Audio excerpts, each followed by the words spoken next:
আজি ভাৰতীয় জনতা পাৰ্টিয়ে নিৰ্বাচনী ইস্তাহাৰখন মুকলি কৰিছে।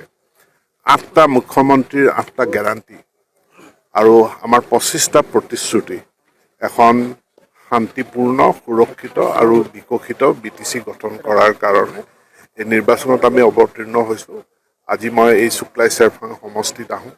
ইয়াতে মোক বিশেষভাৱে দায়িত্ব দিয়া হৈছে আৰু দলৰ পৰা দায়িত্বপ্ৰাপ্ত অন্যান্য ব্যক্তিসকল আছে। মই আজি আমাৰ যি শক্তি কেন্দ্ৰ থাকে তেওঁলোকৰ আহ্বায়কসকল, একাংশ বুথৰ সভাপতি, তেওঁলোকৰ দলীয় কাৰ্যকৰ্তাসকলৰ লগত মত বিনিময় কৰোঁ।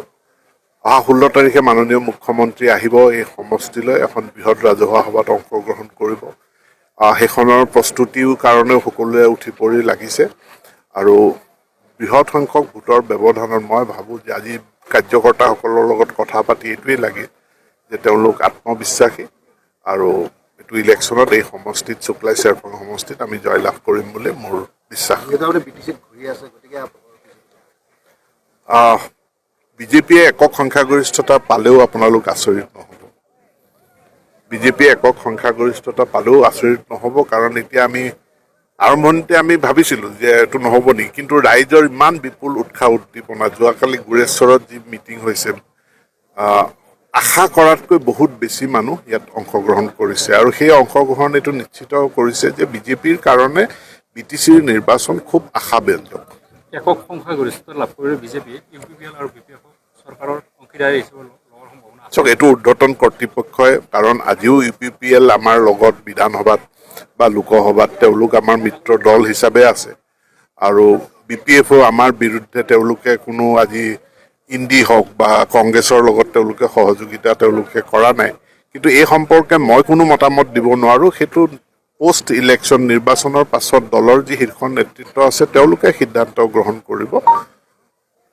কিন্তু মূল শত্ৰু আমাৰ আজি যি কংগ্ৰেছৰ বিৰুদ্ধে তেওঁলোকৰ বিৰুদ্ধে ভাৰতীয় জনতা পাৰ্টীয়ে গোটেই ৰাষ্ট্ৰজুৰি আমাৰ এটা দৃঢ় সংগ্ৰাম চলি আছে আৰু সেই সংগ্ৰামটো যিমানে শক্তিশালী হৈছে সিমানেই বিজেপিৰ প্ৰতি মানুহ বেছি বেছি শক্তিশালী হৈছে।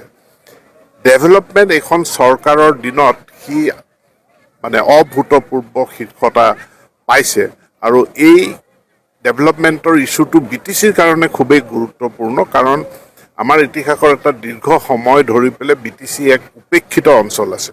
আজি BTCত শান্তি প্ৰতিষ্ঠা হৈছে, এইটো এটা বহুত ডাঙৰ এচিভমেণ্ট, কিন্তু শান্তিৰ লগে লগে BTCত এটা উন্নয়নৰ ঢৌ আহিছে, য'ত আজি BTCত মেডিকেল কলেজ হৈছে, ইঞ্জিনিয়াৰিং কলেজ হৈছে, দুখনকৈ ইউনিভাৰ্চিটি হৈছে, ভিতৰুৱা অঞ্চল আজি যাতায়াতৰ পৰা ব্যাহত হৈ থকা অঞ্চল BTCত নাই বুলি ক'ব পাৰি। যি ভাৰত ভূটান সীমান্ত অঞ্চল, সেই সীমান্ত অঞ্চললৈকে উন্নয়ন গৈ পাইছে। গতিকে মোৰ দৃঢ় বিশ্বাস যে এখন শান্তিপূৰ্ণ আৰু বিকশিত BTCৰ কাৰণে ৰাইজে উঠি পৰি ভোট দিব। শৰণীয়া কছাৰীসকল এটা সময়ত তেওঁলোক তালিকাত আছিলে, তেওঁলোক ST হিচাপে তালিকাভুক্ত হৈ আছিলে। পিছত এইটো আমি ক'ব নোৱাৰোঁ সেই সময়তে কি কাৰণে শৰণীয়া শব্দটো সেই তালিকাখনৰ পৰা নাইকিয়া হ'ল।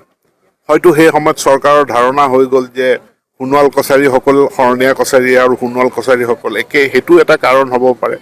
কিন্তু এতিয়া অসম চৰকাৰে ইতিমধ্যে প্ৰতিবেদন দিয়াৰ পাছত ভাৰত চৰকাৰেও মন্ত্ৰালয়ে গোটেইখিনি শৰণীয়াসকলৰ কথা, যিহেতু শৰণীয়া কছাৰী হয়, কছাৰীসকল জনজাতি হয়েই, গতিকে তেওঁলোকৰ ফেভাৰত এটা প্ৰস্তাৱ কেন্দ্ৰীয় চৰকাৰে মুভ কৰিছে, চূড়ান্ত পৰ্যায়ত আছে বুলি মই ভাবোঁ।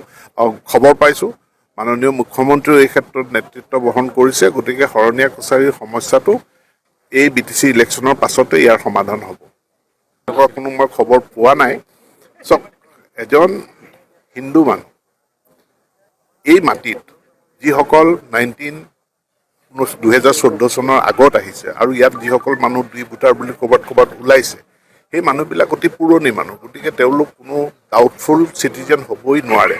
কিন্তু এতিয়াও ভোটাৰ তালিকাত ডিটো যদি লাগি আছে, সি এটা প্ৰশাসনিক প্ৰক্ৰিয়াৰ জৰিয়তে তেওঁলোক ভাৰতীয় নাগৰিক হিচাপে তেওঁলোকে নাগৰিকত্ব পাবই।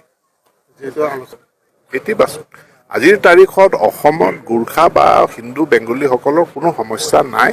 তেওঁলোকৰ পক্ষত চৰকাৰখন আছে আৰু চৰকাৰে তেওঁলোকৰ যি অৱশিষ্ট সমস্যা আছে সেইখিনিও আইনী প্ৰক্ৰিয়াৰ মাজতে, সংবিধানৰ গণ্ডিৰ মাজতে সেই সমস্যাখিনিও সমাধান কৰিব।